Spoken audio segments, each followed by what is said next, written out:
আলহামদুলিল্লাহ, দেখতে দেখতে অনেকটা পথ পার হয়ে আসলাম। আমাদের এই টাঙ্গাইল হাই রোড দিয়ে ভ্রমণ করার জন্য সুন্দর একটি রাস্তা। এর বিশেষত্ব হচ্ছে এই রাস্তার বাম পাশ দিয়েও একটি আইল্যান্ড রয়েছে, যে কারণে বাম পাশে যে কোনো গরু ছাগল, কোনো প্রাণী, কুকুর, মানুষ হঠাৎ করে রাস্তার উপরে আসতে পারবে না। বাইক, অটো, ট্রেন, রিক্সা, যে কারণে এখানে কমফোর্টেবলি সব গাড়ি চলাচল করতে পারে।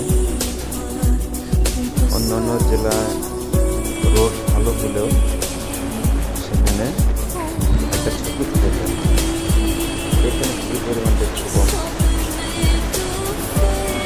যাই হোক, আমার পালসার M1 ছিল, এটা নিয়ে কথা বলি।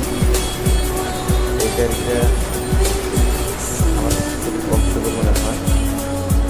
দেখতে দেখতে টাঙ্গাইল সাইকেল চলে আসলাম। বাম পাশে চলে গেছে টাঙ্গাইল শহর। আমি কিছুক্ষণ পরে তেলেঙ্গা পৌঁছে যাব। যেটা বলতেছিলাম, আমার আগেও দুটি পালসার বাইক ছিল, এখন পালসার M1 এই গাড়িটি খুবই কমফোর্টেবল, ব্রেকিং সিস্টেম ভালো, গাড়িতে কোনো ভাইব্রেশন বা ঝুঁকি নেই।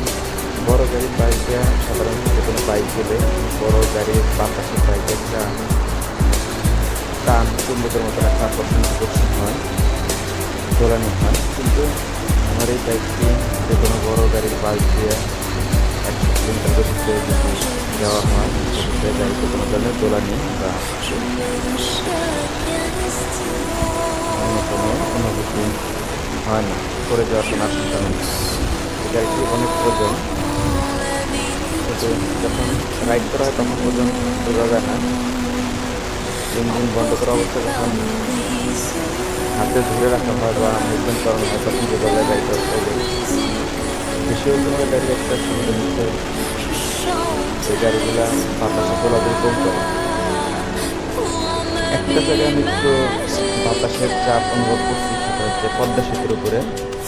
পদ্মা সেতুর উপরে আমি যখন 2-3 বার রান করছি, একটু গতি বেশি হলে আর যদি বাতাসের পরিমাণ বেশি হয়, সেক্ষেত্রে পদ্মা সেতুর উপরে একটু বাতাসে চলাচল করার অনুভূতিটা হয়। কিছু একটা হ্যাঁ কি করতেছি ও বাইকের ইন্ডিকেটর না থাকায় একটা R15-এর পিছনে লেডিস পিলিয়ন সহ যাত্রা করতেছে। সিগন্যাল না থাকায় আমার গাড়ি যেন অতিক্রম না করি, সেই কারণে বাম পাশে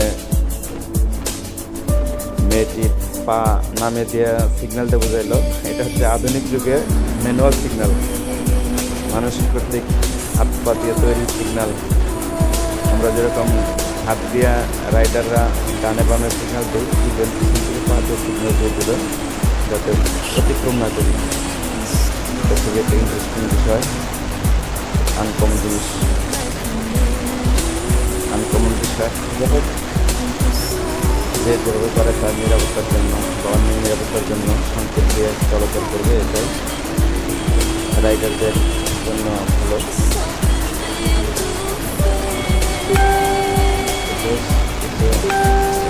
প্রাইভেট কার মাইক্রো চলাচল করতেছে, কিছুক্ষণ পরপরই দেখা যাচ্ছে গুরুত্বপূর্ণ প্রাইভেট কার মাইক্রোগুলো চলাচল করতেছে, সাথে বেশ কিছু বাসও ট্রাকের পরিমাণ থাকে।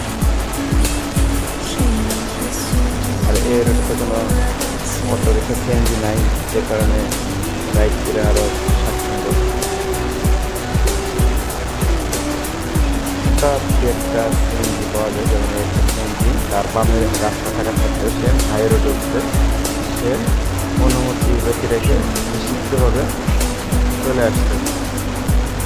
অথচ এই আইল্যান্ড দেখা যাচ্ছে, আইল্যান্ডের বাম পাশে দেখা যাচ্ছে অটো। তারপরেও ওইসব জায়গার থাকা সত্ত্বেও সে হাই রোডে উঠছে। আর এইসব সিএনজি, অটো রিক্সা এগুলোর জন্য রাস্তাঘাটে বেশি বাম্পার দেখা যাচ্ছে। এটার থেকে টাঙ্গাইল পরিবেশে চন্দ্র থেকে তেলেঙ্গা পর্যন্ত পুরোটাই রাস্তার দুই পাশে যেটা ট্রেন দিয়ে পরিষেবার জন্য ট্রেন দেওয়া আছে। ভাইয়ের কাছে ধন্যবাদ দিলাম এরকম ভালো প্ল্যানিং করে সুন্দর পরিষেবা দেওয়ার জন্য।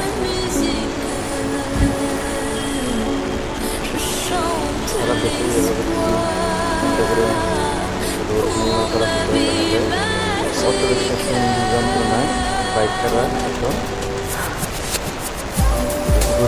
দুর্ঘটনাতে পড়ছে না। শুধু যে বাইকার তা না, বাস ট্রাক অন্যান্য যানবাহনগুলো সিএনজি রিক্সার জন্য দুর্ঘটনা কবলিত। আশা করা যায়